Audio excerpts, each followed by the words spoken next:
بني اسرائیل کې یو کسو 99 قتلونه کړیو 99 او د خپل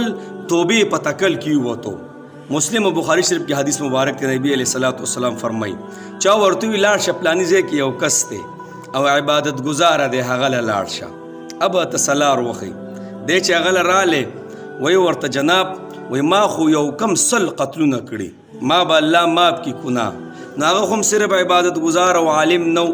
هغه ورته وی الله اکبر تا به الله ماف کوي ته خو نحوست یې ستا دپاره ماف کېدل چرته دي ته جهنمي وی ښه زه جهنمي هغې هملته ایسته کوتره کو مړې کو ایسته سل یې پوره کړه خو بیا یې زړه کې هغه تړپ و د توبې انسان کور څومره ګناهګار شي بیا هم زړه کې تړپ وي بیا یې وی چې څه وکړمه توبه وباسم کم ځای ته لاړ شمه چا ورته وي لاړ شه یو عالم دی هغه نه تپوس وکړه عالم نه چې کله لاړې هغه پر سپوی او هغه ورته وی بالکل الله به دې ماف کي خدا سے چلو کا په دې کم ځای کې چې ته یې دا ډېر د نحوست ځای دی دا ډېر د ګناهونو ډک دی دلته دې توبه نه قبلیږي لاړ شه په پلاني ځای کې ډېر ښه خلک دی او ډېر لوی لوی بزرګان خلک دی هلته لاړ شه هلته به دې الله جل شانه توبه قبوله کړي د وی صحیح ده بس را روان شو په تکل د ارادې د توبې را روان شو چې را روان شو په لار کې وله مرګ راغلی او چې کله مړ شو نو اوس ګوره دواړه فرشتې راغلې ښه الله اکبر کبیره د رحمت او د جنت فرشتې هم راغلې او د جهنم فرشتې هم راغلې د جنت فرشتې وایي مونږ به وړو د جهنم فرشتې وایي روح پې مونږ وړو جنت والا وایي چې جناب توبې ایستې را روان دی د توبې په تکل باندې دی د خو اراده وکړه د توبې جهنم والا وایي نه